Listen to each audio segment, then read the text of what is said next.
Okay. Anyway, this recording I am not using it. I am sending you to Sir.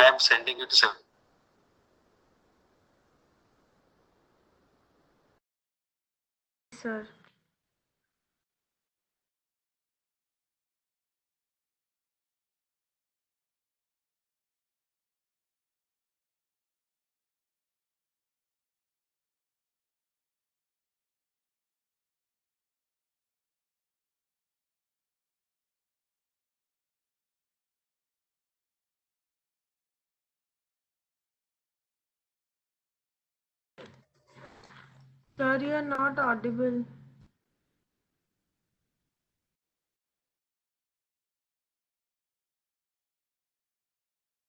side. They are going to irritate the eyeball. They are going to irritate the cornea, giving rise to injury to the cornea. So we have to keep that also in mind whenever you see the eye. Then in the eye, after the conjunctiva or the white of the eye, that is sclera, we can see sclerocorneal junction. This is what we call as a sclerocorneal junction. From here onward, blood vessels will not enter into cornea. So cornea is transparent. So the cornea is transparent. So cornea is transparent. Okay. And then we see it is more bulging outside. Then you can see the color of the eye is because of the iris. Okay, color of the eye is by the iris. Iris is a diaphragm which controls the amount of light going inside and coming out. And then aperture in the iris, we call it as the pupil. Aperture in the iris is called the pupil. Now, before going proceeding ahead, some few points about the eyelids. Okay, what you know, eyelids. This eyeball is surrounded by the orbicularis oculi, correct? If you touch your eyelids, you can feel something is hard felt in the eyelid. That is something called as a tarsal plate. These are the fibroelastic plates inside the eyeball, inside the iris, inside the lid, and this will help to give a shape to the eyelid, and this also helps in the movements of eyelid. Lower eyelid will not require extra muscle because lower eyelid will open just by the gravity, but upper eyelid requires to be pulled up, and that's why there is levator palpebri superioris muscle. There is a levator, so that what it pulls, the levator palpebri superioris muscle pulls the superior tarsal plate. There are a lot of words, just listen to them as we'll go ahead and I say this section. Now another thing is why I want to emphasize. If you see the eye, we can see on the two extremes of the eyeball. One is on the lateral side and one is on the middle side. On the lateral side is called lateral canthus. It is called the lateral canthus. And this bulging on the middle side seen is called middle canthus. It is also called as a middle canthus. And the middle side, okay, do you remember where lies the lacrimal gland? Lacrimal gland lies on the lateral surface, lateral upper side. That is what the lacrimal fossa we talked about. And the gland, what is the importance of this lacrimal secretion? This lacrimal secretion helps in keeping the eyeball moist. How it keeps it moist? Most important thing is it has been every time brushed away by the blinking of our eyes. So our eyelids will help to spread the tear film and make a good tear film on the surface. Basically, tear film has various role to play. One role to play is that keep it moist. Second thing, as the cornea is avascular, it gives supply to outer one third of nutrition to outer one third of the cornea by the tear film. So this is another function of tear film. And this tear will every time when the eye blinks moves from upper lateral to middle side. And here there are two small openings. Can you see these two openings? So they are called punctures. They are called punctures. So what happens? The tear film which form every time eye blinks, that older tear film which has also collected some amount of dust particles and microbes will be washed away on this side. And it goes into the puncta, and from puncta it joins to the canaliculi and comes into lacrimal sac and finally drains into the inferior concha, drains into the inferior meatus. And that is why it happens that whatever the tear is formed throughout the day doesn't come out from the eyelid. What happens? It goes into the puncta, drains into canaliculi, comes into the sac, and finally drains into the nasal cavity. That is the reason whenever we cry, what happens? That whatever fluid is there, That fluid will come here, will be drained into this and will come into. That's why our running nose starts whenever we cry also. Why? Because there is this fluid comes into here. Normally this fluid comes here, doesn't come out from the eye. There is a condition called extropion or entropion. That's what happens, that the fluid can come because it's blocked. Okay, that is the part of that. So this is a lateral canthus, middle canthus. One more thing I want to talk about. Can you see this two ligaments? They are check ligaments, palpebral ligaments or check ligaments. Why they are there? They will prevent extra rolling of the eyeball so that it will not be moving backward. That is what is there. Then we'll talk about now. If I take a sagittal section, what I see in that, we'll start from outside.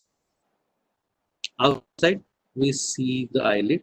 This is what we are talking about. The outer membrane surface is covered by the skin. Inside there are muscles. Most important, this is a tarsal plate. This is tarsal plate and the modification of sebaceous and sweat glands that we'll talk in the lid. One more important, what I want, then there are the eyelashes. And then as I go inside, can you see this white color? This is a conjunctiva. This is a conjunctiva. We call it as palpebral conjunctiva. This is what we call it as the palpebral. See the palpebral conjunctiva lining the inner lining of the eyelids, and then as it turns around and reach up to the cornea, this is what we call as the bulbar conjunctiva. So bulbar conjunctiva is covering on the white of the eye. It doesn't go over the cornea. That is what you have to remember. Now you see the extra bulge. You see two parts. This bulge is a cornea. This bulge is a cornea. Then there is a gap here. Then there is an iris. See, the iris moves. So it is a circular structure, and the aperture between the iris is called the pupil. Then we see the lens, and you see the amazing fact about the lens. The lens is suspended. Lens is suspended. These are called suspensory ligaments. They are called suspensory ligaments. See, lens is dividing the eyeball into two different cavities. One in front of the lens, another is behind the lens. We're going to talk about that in the next slide. So that's what we remember. Then you can see the three layers. As we go ahead in next slide, you can see here very clearly.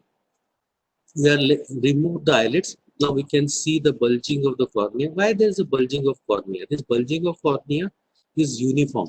Now I will talk some about applied. That's why I'm talking about the bulging of the cornea is uniform, both in horizontal as well as in the vertical direction.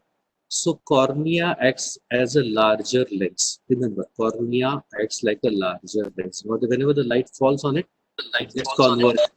It converges. Okay. Okay. So what will happen? That whatever the image is going to form, it should be at one point. Okay. Why? Because the curvature, horizontal curvature and vertical curvature should match each other. So there is doubling of sound. Yeah, I can understand. Is it difference now? No, sir, it is doubling. I don't know. Okay. How? Okay. So cornea has the horizontal, vertical. How should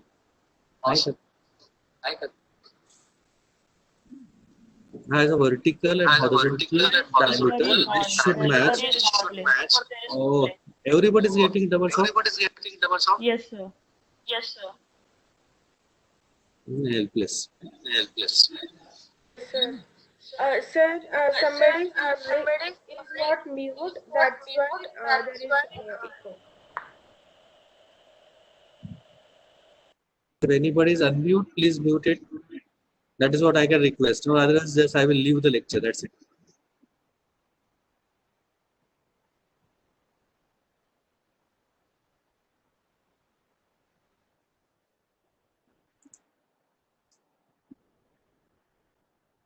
Okay. Are you able to listen now? So again, somebody has done the same thing. Roll number 22. Okay. So cornea has a horizontal diameter and a vertical diameter. So they will make a single image behind. But what will happen if the corneal diameters are different in horizontal and vertical? the image formed by the horizontal lens will be at a different level, and the image formed by the vertical diameter will be at a different level. And that is a condition, we call it as the astigmatism. So astigmatism is due to the irregular curvatures of the cornea. That is what we have to remember. Astigmatism is due to the irregular curvature of the cornea. That is what we have to remember. Which type of lens? If anybody has specs, we always see two types of lenses are in specs: cylindrical and spherical. The cylindrical lenses are basically to correct the astigmatism. That is what you have to remember. So cornea is related with the astigmatism. We can also correct this curvature by LASIK surgery or the laser surgery. So we can correct the corneal curvature. That is what is done in LASIK surgeries. Okay. Then we see the second layer. This is sclerocorneal junction. This is a sclerocorneal junction. Here we can see some opening. This is called the Canal of Schlemm. This is what we call as the Canal of Schlemm. Then what is this importance? We'll talk about. Then you can see the iris, which is a diaphragm, which has a muscle and highly vascular, which is an extension of this middle layer that is called choroid. Choroid extends further here to form a bulge just at the level of lens. It is called the ciliary body, and then it extends in front of the lens to form the iris. So iris, ciliary body, and the choroid are an extension of arytenoid matter. That's why it is highly vascular. That's why it is highly vascular. Then we see the ciliary body use a suspensory ligaments which hangs the lens. Lens, what is lens basically? Lens is a jello bag. Lens is a jello bag which has an anterior capsule, which has a posterior capsule, and it contains the cells like in a semi-liquid form. So whenever the lens is stretched, the focal length goes away. When the lens is relaxed, it becomes more globular, and once the lens has become more globular, then the focal length comes. That is near vision. So lens helps as a what we call the organ or the which helps in accommodation. Lens helps in the accommodation. What happens to this lens? Remember, this lens, as the age advances, reduces its hydration. And as the age advances, it reduces the hydration, the flexibility of lens is reduced. Flexibility of the lens is reduced. So what will happen? It will not get, whenever the suspensory ligaments are relaxed, it will not get bulged up. So the focal length, what is our normal focal length? Usually we see the 12 inches, that is 30 centimeters. That is where we keep the book and read it. It's the most ideal thing.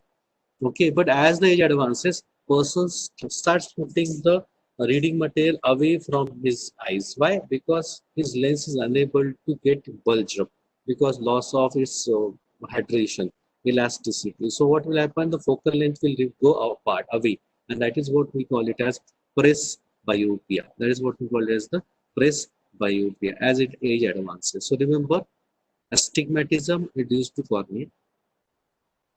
Presbyopia is due to the problem in lens, that is presbyopia as the age advances. It is said that after 40 years, every 10 years, our lens loses the dioptric power by 1.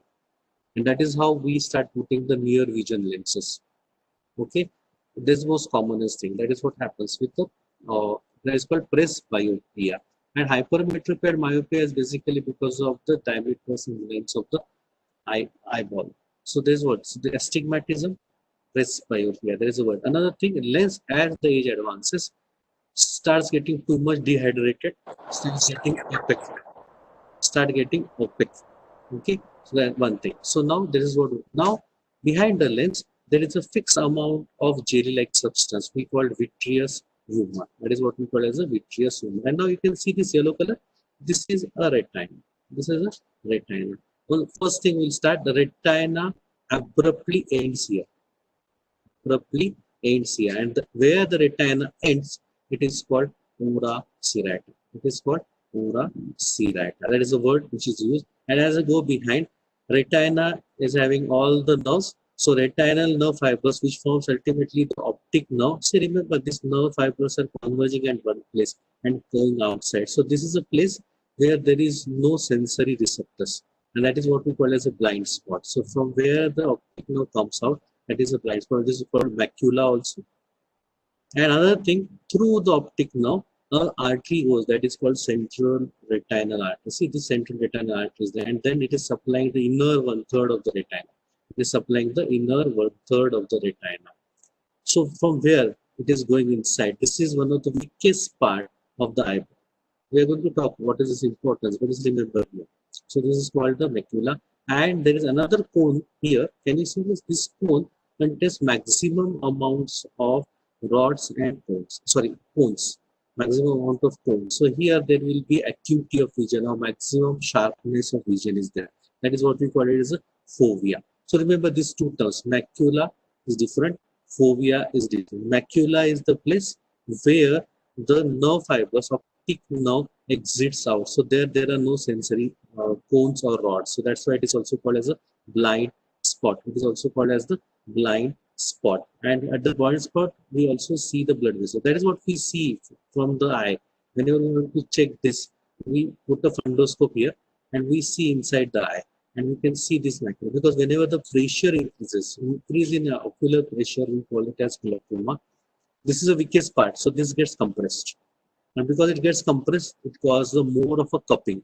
And that's what we call macular cupping. That is what we call as a macular cupping. What is macular cupping? Is a blind spot getting depressed. Why? Because there is increased pressure in the eye. Why? It is a concept called as glaucoma. That is what we call as a glaucoma. But how it happens, we'll talk about later. Then there is a maximum number of cones here. That is what we call as the fovea, where the maximum acuity or sharpness or crispy image is formed. That is what we call as a fovea, where maximum number of cones are there. And as I go in the periphery, here there will be more rods, and slowly the number of rods will reduce inside as we go in the periphery. That is what we have to remember. It will aid retina ends, and that end is called ora serrata. Now, so we have seen the outermost layer is a tough structure, middle layer is a choroid, which extends forward to form the ciliary body. Ciliary body has two important structures. One is muscles, three layers of muscles, and the ciliary body here at this level secretes the aqueous humor, that is liquid-like fluid. Posteriorly, there is vitreous. Anteriorly, there is aqueous humor, which will be secreted here, which will flow from the in front of lens and will come in the anterior part, and then it will be absorbed by the canal of Schlemm. How? And then muscles, what they do, they just see that these muscles we are showing in the only in the two dimension, but remember they are from the all the sides. They are from the all the side like this. All ciliary muscles are there. So whenever they will contract, what will they? Ciliary muscles. I am talking about the ciliary muscles. What they will do, whenever the ciliary muscles contract, they will come near to each other. They will come near to. What will happen? There are suspensory ligaments. See, ciliary muscle is relaxed. Suspensory lens is here in between. Now, when the ciliary muscle will contract, the suspensory ligaments will relax. And when the suspensory ligaments will relax, this jello-like bag of the lens will bulge.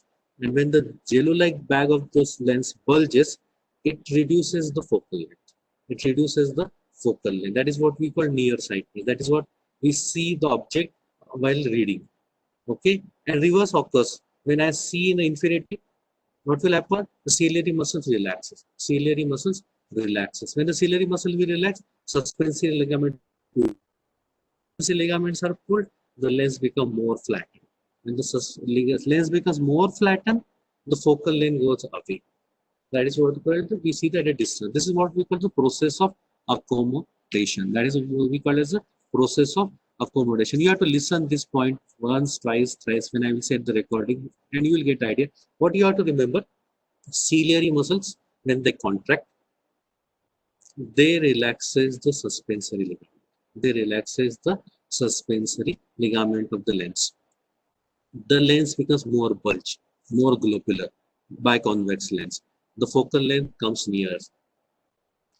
When the ciliary muscle relaxes, the suspensory ligaments are taut up. They will be stretched. And when the suspensory ligaments stretch, lens become more flatter.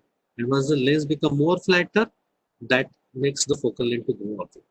Okay.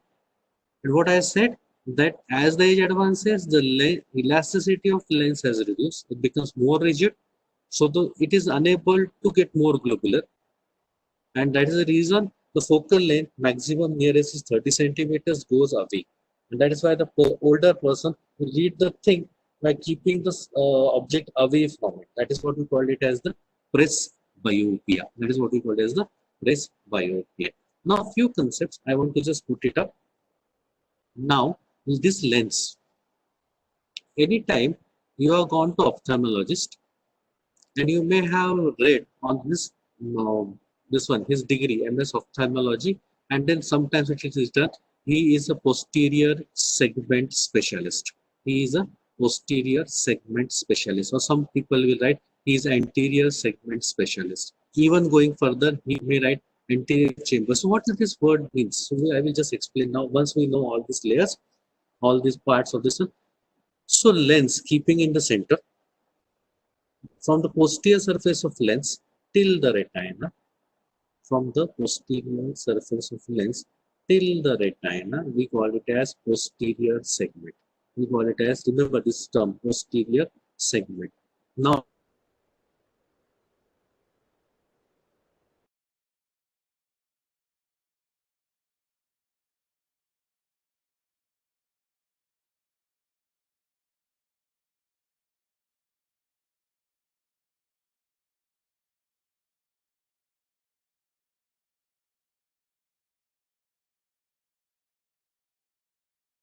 in front of the iris, it is called anterior chamber. In front of the iris, till the cornea, it is called anterior chamber. Behind the iris, till the lens, suspensory ligament, is called posterior chamber. So remember, anterior segment is further subdivided by the iris into two parts. In front of the iris, it is anterior chamber. Behind the iris, there is a posterior chamber. Fluid of the anterior segment is aqueous humor. Fluid of the anterior chamber is anterior segment is, what is that? Aqueous humor. The fluid of the posterior segment is vitreous humor. This is one difference. Second difference, aqueous humor is like a CSF. It is produced in the posterior segment by the ciliary bodies. Flows between the lens and the iris, comes into the anterior segment, flows from the behind the surface of the cornea, reaches to sclerocorneal junction, and gets reabsorbed here like a canal of Schlemm. Here there is a canal of Schlemm. So if you remember, this is something like CSF. CSF is produced by choroid plexus. So choroid plexus is equivalent in eye as a ciliary body. The fluid has been drained, will be produced, that is aqueous humor. There the CSF is formed. It flows between this. This aqueous humor flows behind, comes in anterior chamber, and as we know, like from the ventricles, the fluid comes into subarachnoid space, and from subarachnoid space, it is reabsorbed by the arachnoid granulation. The same way, canal of Schlemm acts like arachnoid granulation. So the fluid is absorbed. Why I'm talking about this? Remember, this is continuously changing fluid. What is its basic function? Keeping the hydration of the lens, hydration of the this one, what we call as a cornea, maintain the ocular pressure. Why this ocular pressure is essential? Many times it question comes, why there is a need for keeping the ocular pressure? One of the reason is that eyeball, if it would have been empty, it would have been collapsed. So to keep the pressure maintained, this aqueous humor indirectly will keep the pressure on the vitreous humor. And ultimately, vitreous humor will maintain the shape and size of the eyeball. That is one. Second thing is that this retina is not tightly adherent to choroid beneath. It can be easily detached. It can be easily detached. So to prevent that detachment, the intraocular pressure has to be maintained. It should not be too low. And the reverse is true. If it increases, why? What can happen? Increase in formation of aqueous humor can be one of the reasons to increase the. Another is that this angle, can you see this very narrow angle is formed here, and this narrow angle will become too narrow so that aqueous humor is not reabsorbed properly, again increasing the intraocular pressure. And increase in intraocular pressure is called glaucoma. Increase in intraocular pressure is called glaucoma. So a lot of ophthalmology, a lot of things. Astigmatism, presbyopia, cataract, glaucoma. These are the few conditions, and then refractive errors. That is what we talked about. So the aqueous humor is formed by the ciliary body. One function. Second function of ciliary body is to maintain the accommodation. To maintain the accommodation. Okay, so this is a basic brief view, and I can just talk about again. We can talk about cornea. This is the anterior chamber.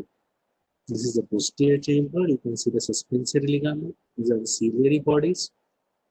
You can see the vitreous or posterior segment. From the lens up to here is the anterior segment. Anterior segment is further subdivided by the iris into posterior segment, chamber, and anterior chamber. This is a canal of Schlemm. One more very nice figure is there. Just I will share with you. Can you see now this? You can see this is a posterior chamber. This is the anterior chamber. You can see the cornea. You can see the canal of Schlemm. Then you can see the sclero. So this is a sclerocorneal junction, and this is the angle from where the aqueous humor is reabsorbed. And if this is a narrow, use the angle closure glaucoma. It means the angle closure glaucoma. Then you can see the ciliary body. Ciliary body has extension. From here the aqueous humor is formed, and then you can see in the ciliary body there are muscles which helps in keeping this suspensory ligament in position. When they contract, they come near and they will relax the suspensory ligament, and you can see the lens will get what is the more globular, that is a near vision. So this would, and you can see the iris is richly supplied by the blood vessels. And you can see the two sets of muscle in the iris. This muscle is called constrictor pupillae, and this muscle is called the dilator pupillae. If you remember, dilator pupillae will increase the aperture, constrictor pupillae will be reducing the aperture, so that amount of light entering inside will be controlled. So this is what we talk about, and then we'll talk about the vasculature. If you remember orbit, what do you remember in orbit? We talked about the central retinal artery, which goes through the optic canal with the optic nerve, which enters inside from the macula. And as it comes inside, it supplies the inner 1/3 of the retina. Okay, but what happens? Now see another arteries, that is what we talked about, long posterior ciliary artery and short posterior ciliary artery. Then we talk about anterior ciliary arteries, which are the branches coming from the muscle.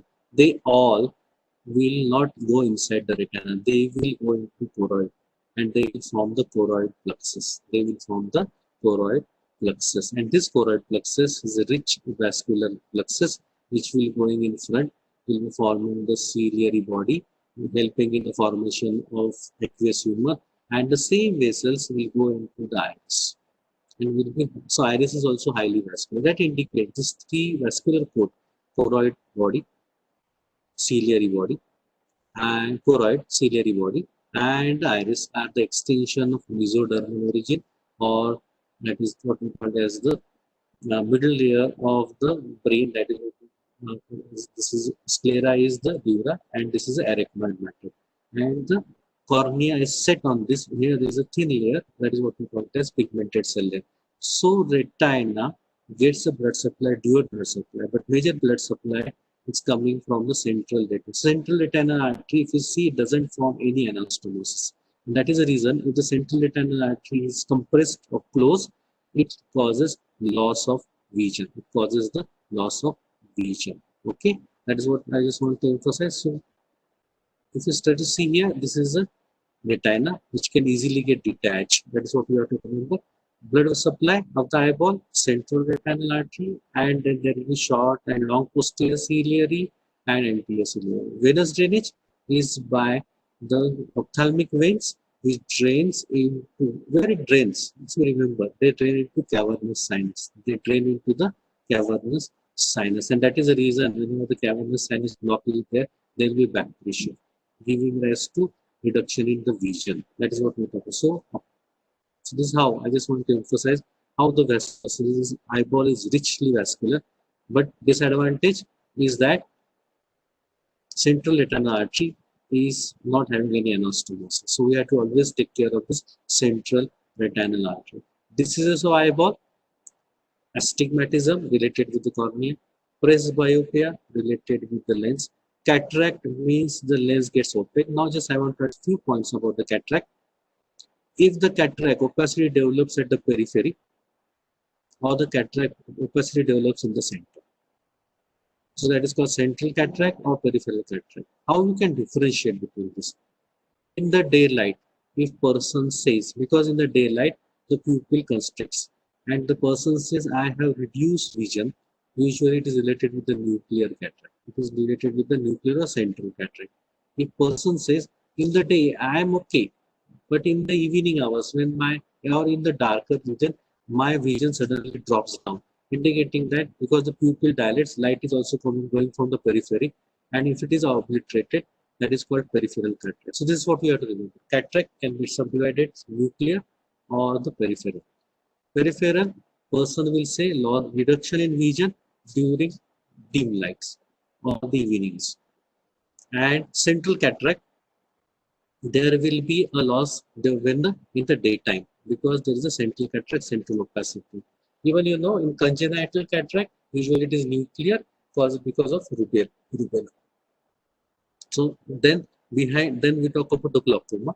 Remember, vitreous humor, once formed at the time of birth, will never change. That is what you have to remember. Aqueous humor is a continuously changing thing. It is formed at the ciliary body, reabsorbed at Canal of Schlemm. Aqueous humor decides the intraocular pressure. So whatever surgeries we do in glaucoma to reduce and increase the reabsorption, or either we get a drug which will reduce the formation of aqueous humor. That is we can control this one. Okay, another thing, wonderful things are there. We can put a tube from the cornea, just side of sclerocorneal junction, univalvular tube. When the pressure increases, the valve opens and the fluid comes in the conjunctiva. Conjunctiva is again a very good reabsorption surface, so it gets reabsorbed. So unidirectional tubes can be put here. That is valvular tube, small, very thin, cannot be seen by naked eyes. So from the lens to retina, it is a posterior segment. One more thing I want to talk about, whenever we remove the lens removal can be done by two ways. One is complete removal of lens, and nowadays we don't remove the lens. What we do, we just take an incision on anterior capsule. This jello-like substance has been mixed up, emulsified, and will be taken away, and a flexible lens can be put up here. That is what we do. That is what we call as IOL, intraocular lens fixation. IOL, intraocular lens fixation. Lens gets rigid as the age advances. It is called presbyopia. It is called the presbyopia. Glaucoma in local term is called Katz's bindu. Glaucoma in local term, when we go to the patient, it is called Katz's bindu. Cataract is called Moti bindu. Cataract is called Moti bindu. These are the few terms, and just I just talked about this. Next time we will be going to